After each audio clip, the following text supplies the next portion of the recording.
Hello everyone, what's up? Struderz here, and welcome back for episode number 3 of the Manager Career Mode in FIFA 16 featuring Middlesbrough. We ended the last episode acquiring 3 great transfers, 3 young players who are going to have great potential and are going to improve our squad massively. Rolando Aarons, Daniel Bentley and Donny van der Beek. I've got them straight into the team, as you can see on the squad. They're going straight into the team so they can get the games under their belt and improve hopefully nice and quickly, and then their overalls can shoot right up. For this episode, we're going to be doing a lot more transfers. We've still got 2 more weeks before the first game, but hopefully I can get the first game against Brentford in this episode, but I don't want it to be too long this episode, so we're going to have to see how it goes.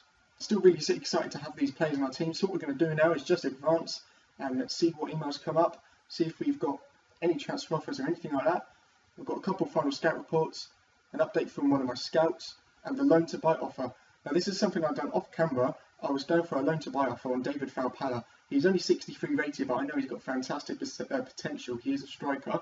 Unfortunately, they've rejected that, so it was something I was doing off camera. It wasn't a major thing, so I think I'll just leave that for now and basically carry on. So all we're left to do is just to keep advancing now.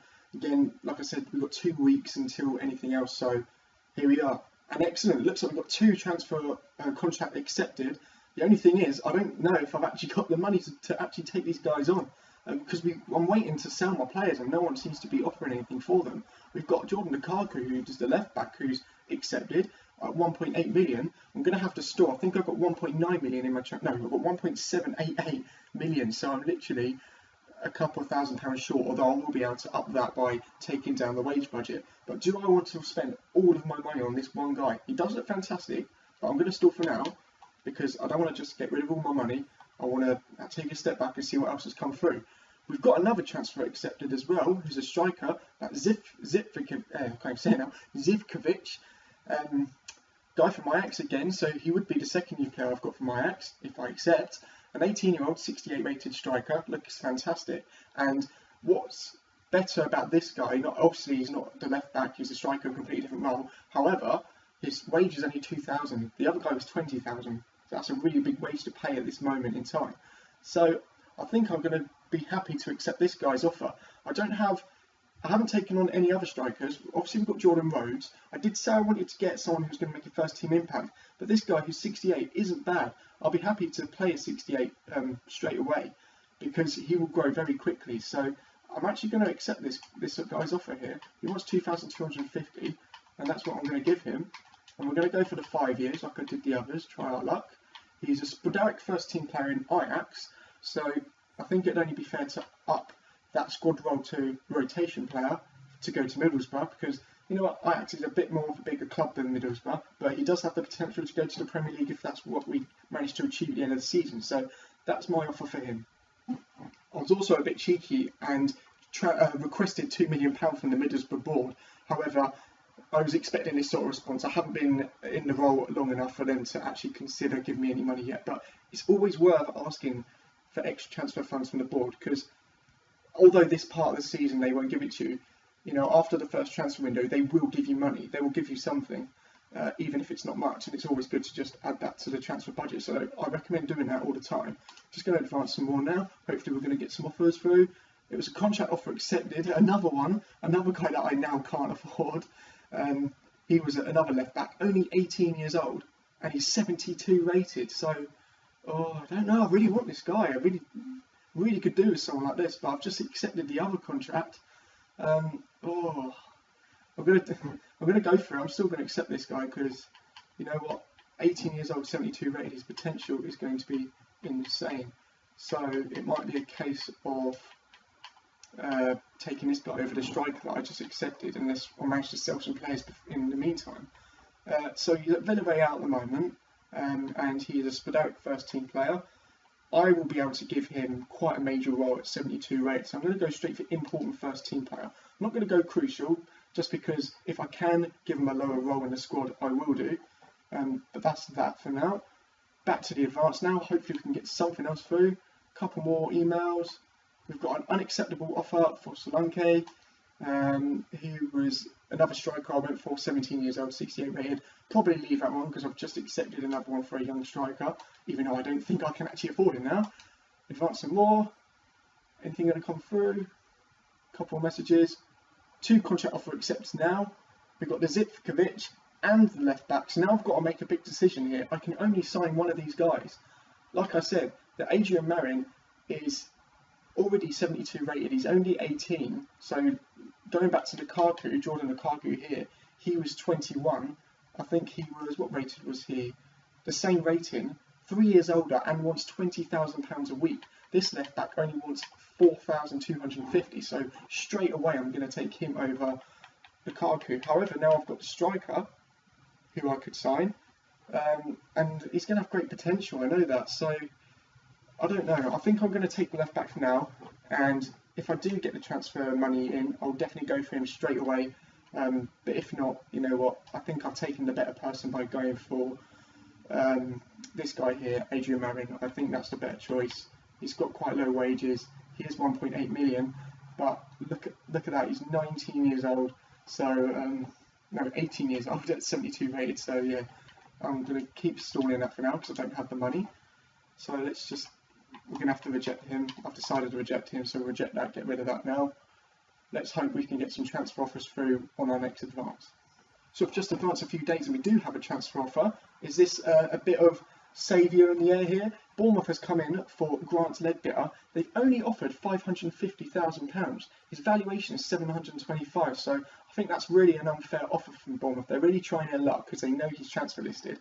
But I'm going to up that now. I want at least his valuation. Because they've been so cheeky, I think I'm going to go just above that and go 750. Hopefully they at least come back with a counter offer. If they just pull out, then that'd be really annoying. But that's that for now. I'll go to the player development now. I have added in my 3 youngsters that I've acquired, Bentley, Aarons and Van der Beek, so I'm going to get them trained up straight away in there. I took out the other players because they were pretty old. We've got Dan Desart going up to a 71, which is brilliant. He was, I think he's 20 years old, so 71 rated 20 years old is looking quite promising. So now we're just going to go back and advance some more. Hopefully we can get some even more things through now. Maybe a transfer offer. We've got loads of emails coming through. We've got 7. There's a transfer offer for the goalkeeper that I can't say his name. Shall I have another go? Constantopoulos. There you go. Constantopoulos. Try saying that over and over again. So £600,000. His valuation is 635,000. I think that's a fairly decent offer actually. And to save time, I'm not going to beat around the bush. I'm not just going to try and get a few extra £1,000. I'm going to accept that straight away because I think that's not a bad offer for a goalkeeper that I'm not going to use. He's 36 years old. Although his overall is quite good, it will soon drop off and he could retire at any time. We've got 2 monthly scouting updates now. Haven't had any through yet, so that's brilliant. We'll go through them right now. Looking at the first guy, I'm looking at 2 things.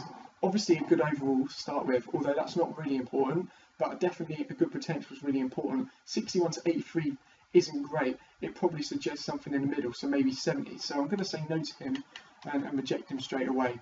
This guy's a similar story, so I'm going to reject him. This one's even worse, so I'm going to reject him. This one's even worse. Great, getting worse, is it? Give me something good. And a 64 to 86. His overall's looking quite good, 46 to 60. So, you know, best case scenario, he could be high 50s, maybe even 60, with a potential of 80. So we'll leave that for now and let him to carry on scouting Mark Wilson. And we'll go to the other scouting update now, which is the English guy. First person, 61 to 83. Overall's looking okay-ish, so we'll leave that for now. This one's looking good. Overall 40 to 54, so that's not amazing. But the potential, 68 to 94. You know, even if he was just in the mid-80s, that would be fantastic. So I'm definitely going to carry on scouting him. I'm not going to jump the gun and sign him straight away.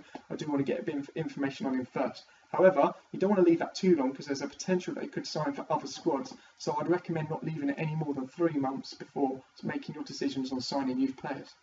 Joe Jackson, he's looking even, well, just as good. 69 to 93, another fantastic looking youth player there. You know, it could be deceiving. These guys could only have a potential of 70, which, you know, it could be the case and sometimes is the case. So again, we're going to keep scouting him. Hopefully we can shed a bit more light on what his real potential is going to be. Lyle Thomas now, 65 to 87. Again, not that bad. So I'm going to keep scouting him. And then a 63 to 87. So yeah, I'm quite happy with all of those players now. I'm quite happy for him to be scouting all those players. I'm not going to reject any of them for now. That's pretty impressed with that scout report there. We've got a guy returning from injury. He was another one of our goalkeepers. He was injured when we started the season, so I'm guessing he was injured in real life and now has come back. He is the goalkeeper. He's now going to be my backup goalkeeper because I've got Daniel Bentley in the squad. Although he is a 74 rated, so that's a very good rating. Daniel Bentley is obviously the younger player, the one with potential. Ghazi is 31 years old, so you're not going to see any growth from him. So he might get rotated in cup games and things like that, but he's not going to see too many appearances. He might get a bit annoyed with that, but if it means having to sell him, then so be it. And that is all I need to show you on that. I've just got some updates, but I won't show you them on camera. And I've just advanced once more, and we've now reached the first match day, which is against Brentford. But first, we've got a transfer offer that's been accepted from Bournemouth for Grant Ledbetter. 750 was my counter offer, and they've gone ahead and accepted it. They didn't even try and negotiate, which is excellent. Their first offer was 550.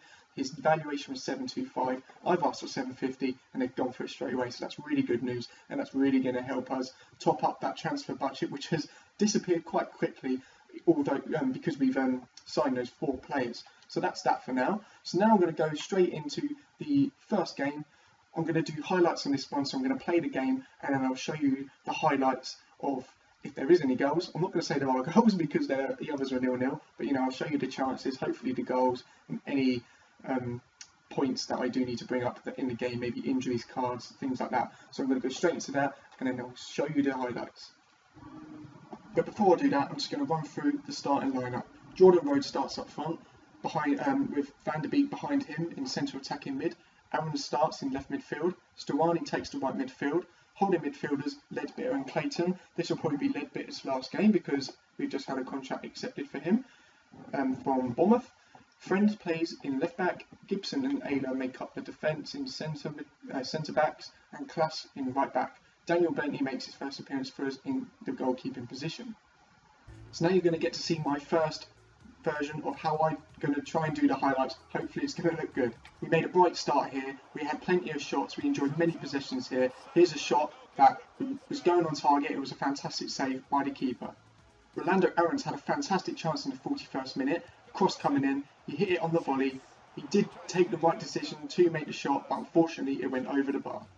Brentford really pushed towards the end of the first half, taking a fantastic shot. But it was a brilliant save by Daniel Bentley to keep us in the game and to keep it 0-0 at the half-time whistle. We enjoyed plenty of possession early on in the second half here. Brentford getting frustrated, as you can see, picking up a yellow card in the 51st minute.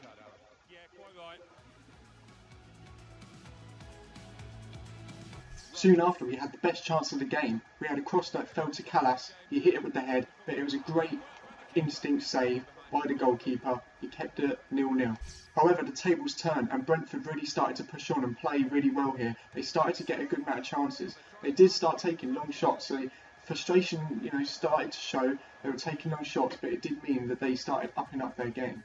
Soon paid off with Judge managing to get the first goal to make it 1-0 to Brentford in the 66th minute. Daniel Bentley beaten to the top right hand of the corner, Judge with the goal.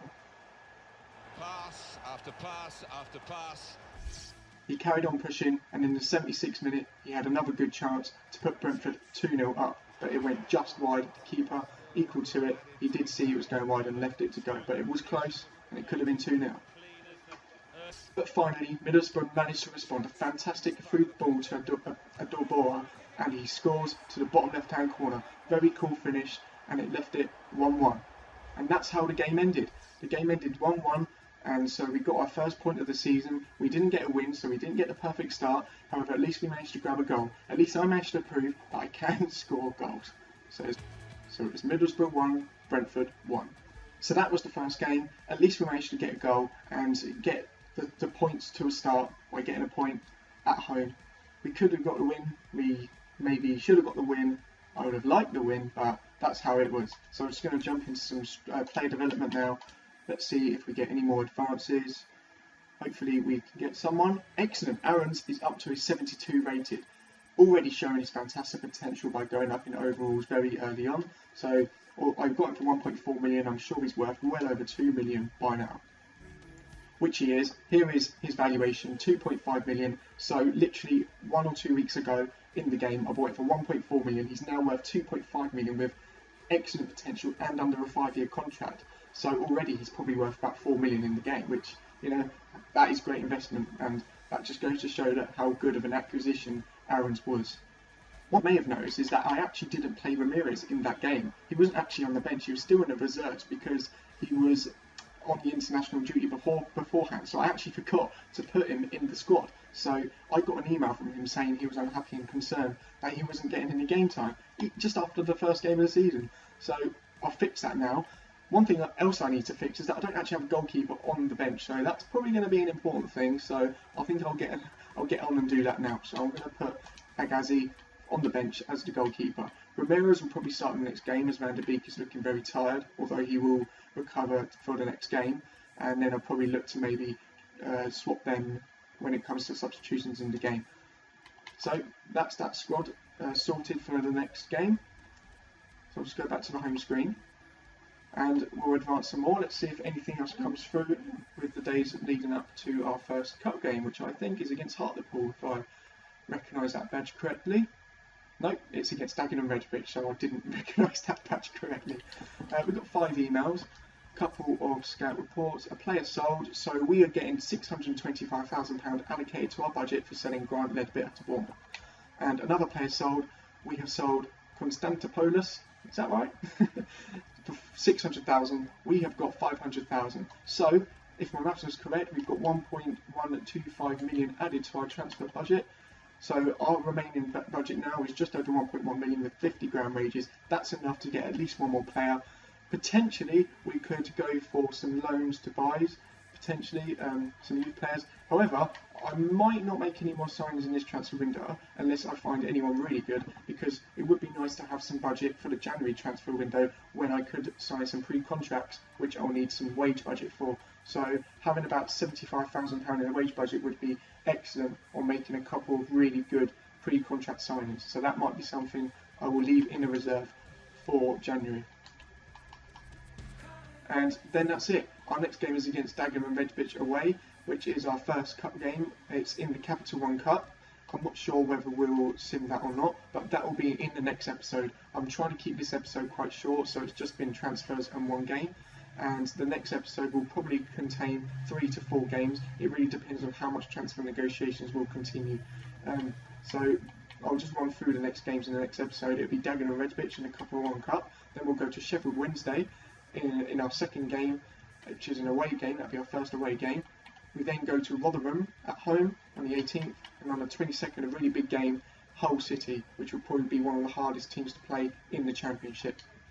But that rounds up episode 3 of the Manager Career Mode featuring Middlesbrough. I hope you enjoyed the episode. Please like and subscribe, and I'll see you soon. Have a good one. Bye for now.